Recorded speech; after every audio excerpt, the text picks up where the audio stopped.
വൈദ്യുതി ജീവനക്കാരുടെ നന്മയുള്ള കൂട്ടായ്മയിൽ വയോധികയും മകളും കഴിയുന്ന വീടിന് പുതുവെളിച്ചം. കെഎസ്ഇബി ചേർപ്പ് സെക്ഷൻ ഓഫീസ് ജീവനക്കാരാണ് നിർധന കുടുംബത്തിന് വെളിച്ചമായത്. ചേർപ്പ് പടിഞ്ഞാറ്റുമുറി പരാപറമ്പ് സ്വദേശിനി തുളിയത്ത് വീട്ടിൽ വള്ളിയമ്മ, മകൾ രാഗി എന്നിവർക്കാണ് കെഎസ്ഇബി ജീവനക്കാർ കൈത്താങ്ങായത്. ക്യാൻസർ രോഗിയാണ് വള്ളിയമ്മ. അതിദരിദ്ര വിഭാഗത്തിൽപ്പെട്ട വള്ളിയമ്മയ്ക്ക് സ്വന്തമായി കിടപ്പാടമുണ്ടായിരുന്നില്ല. 15-ാം വാർഡംഗം അൽഫോൺസ പോൾസൺ ഇടപെട്ടതിനെ തുടർന്ന് ചേർപ്പ് പഞ്ചായത്ത് ഇവർക്ക് 1 ലക്ഷം രൂപ അനുവദിച്ചിരുന്നു. ഇതുപയോഗിച്ച് 4 ചുമരുകൾക്ക് മുകളിൽ ഷീറ്റ് മേഞ്ഞ് കിടപ്പാടം ഒരുക്കുകയായിരുന്നു. എന്നാൽ വൈദ്യുതിയില്ലാത്ത അവസ്ഥ വയോധികയ്ക്കും മകൾക്കും ഏറെ ദുരിതം സമ്മാനിച്ചു. നിർധന കുടുംബത്തിന്റെ ദുരിതാവസ്ഥ വാർഡംഗം കെഎസ്ഇബി ചേർപ്പ് സെക്ഷനിൽ അറിയിച്ചു. ഇവരുടെ അവസ്ഥ തിരിച്ചറിഞ്ഞ ജീവനക്കാർ വീട് വൈദ്യുതീകരിച്ച് നൽകാനുള്ള തീരുമാനത്തിലെത്തി. ജീവനക്കാർ മുൻകൈയെടുത്ത് ആവശ്യമായ പണം സമാഹരിച്ചു. തുടർന്ന് ജീവനക്കാരുടെ മേൽനോട്ടത്തിൽ വള്ളിയമ്മയുടെ വീടിന്റെ വയറിംഗ് പണികൾ പൂർത്തിയാക്കി. വ്യാഴാഴ്ച രാവിലെയോടെ വള്ളിയമ്മയും മകൾ രാഗിയും താമസിക്കുന്ന വീട്ടിൽ പ്രകാശവും നിറഞ്ഞു. KSEB Irinjalakuda division executive engineer M J. Jayasree switch on കർമ്മം നിർവഹിച്ചു. ഷാബുവിനോട് ഇങ്ങനെ ഒരു കാര്യം പറഞ്ഞിട്ടുണ്ടായിരുന്നു. ഇപ്പോൾ മെമ്പർ പറഞ്ഞപ്പോഴാണ് കൂടുതൽ കാര്യങ്ങൾ നമുക്ക് മനസ്സിലായത്.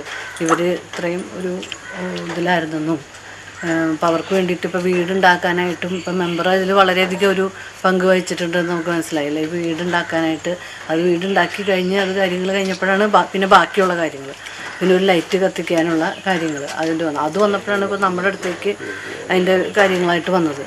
അപ്പോൾ ഈ കാര്യത്തിൽ നമ്മുടെ കെഎസ്ഇബി ചേർപ്പ് സെക്ഷൻ്റെ എല്ലാവരും തന്നെ ഈ ഷാബു എന്നോട് പറഞ്ഞിരുന്നു. ഇങ്ങനെ എല്ലാവരും പറഞ്ഞപ്പോൾ തന്നെ എല്ലാവർക്കും അത് ഭയങ്കര ഒരു അവരത് ഒരു ചെയ്തു കൊടുക്കണം എന്നുള്ളത് അവരൊരു നിയോഗമായിട്ടെടുത്ത് ഇവർക്ക് കണക്ഷൻ ഇന്ന് ഇപ്പോൾ കൊടുക്കുകയാണ്.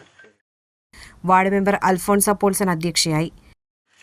വള്ളിമേച്ചിനെ സംബന്ധിച്ച് എൻ്റെ വീട്ടിലെ ആഴ്ചയിൽ ഒരു 3 ദിവസമെങ്കിലും പല ആവശ്യങ്ങളായിട്ട് സത്യം പറഞ്ഞാൽ ഞാൻ ഇലക്ഷൻ നിന്നപ്പോൾ മുതൽ എന്നും ഓരോ കാര്യങ്ങൾ പറഞ്ഞ് വരാറുണ്ടായിരുന്ന ആളാണ്.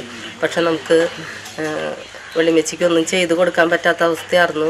വീട് ആധാരമോ ശരിയായ രേഖകളൊന്നും ഇല്ലാത്തതുകൊണ്ട് വീടിന് മേൽക്കൂരയും വാതിലും ജനലും ഒന്നും ഇല്ലാത്തൊരവസ്ഥയായിരുന്നു. നമുക്ക് ചെയ്തു കൊടുക്കാൻ പറ്റിയിരുന്നില്ല. പക്ഷേ അതിനുശേഷം നമ്മുടെ അതിദാരിദ്ര്യത്തിൽ ആളെ പെടുത്തുക മൂലം നമുക്ക് 1 ലക്ഷം ചിലവ് കഴിച്ചിട്ട് വീടിന് മേൽക്കൂര കെട്ടിക്കൊടുത്തു.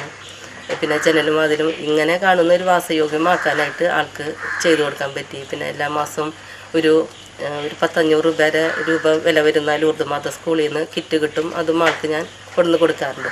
അതിനുശേഷം വീട് നന്നാക്കിയതിന് ശേഷം ആൾ പറഞ്ഞത് ലൈറ്റ് ഇല്ല, ഒരു ബൾബെങ്കിലും എനിക്ക് കത്തിച്ച് തരാൻ വഴി നീ തന്നെ ചെയ്യണം എന്നാണ് പറഞ്ഞത്. അപ്പോൾ ഞാൻ ആളുകളായിട്ട് ഓഫീസായി ബന്ധപ്പെട്ടപ്പോൾ പറഞ്ഞു അങ്ങനെ പറ്റില്ല, എല്ലാ വർക്കും ചെയ്യണം, അതിൻ്റെ എല്ലാ കാര്യങ്ങളും ചെയ്യണം എന്ന് പറഞ്ഞു.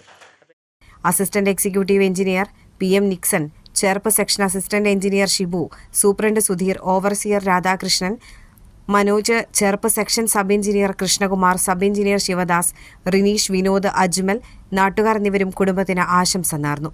വയോധികയ്ക്കും മകൾക്കുമായി വീട് വൈദ്യുതീകരിക്കാനായതിന്റെ സംതൃപ്തിയിലാണ് കെഎസ്ഇബി ജീവനക്കാർ.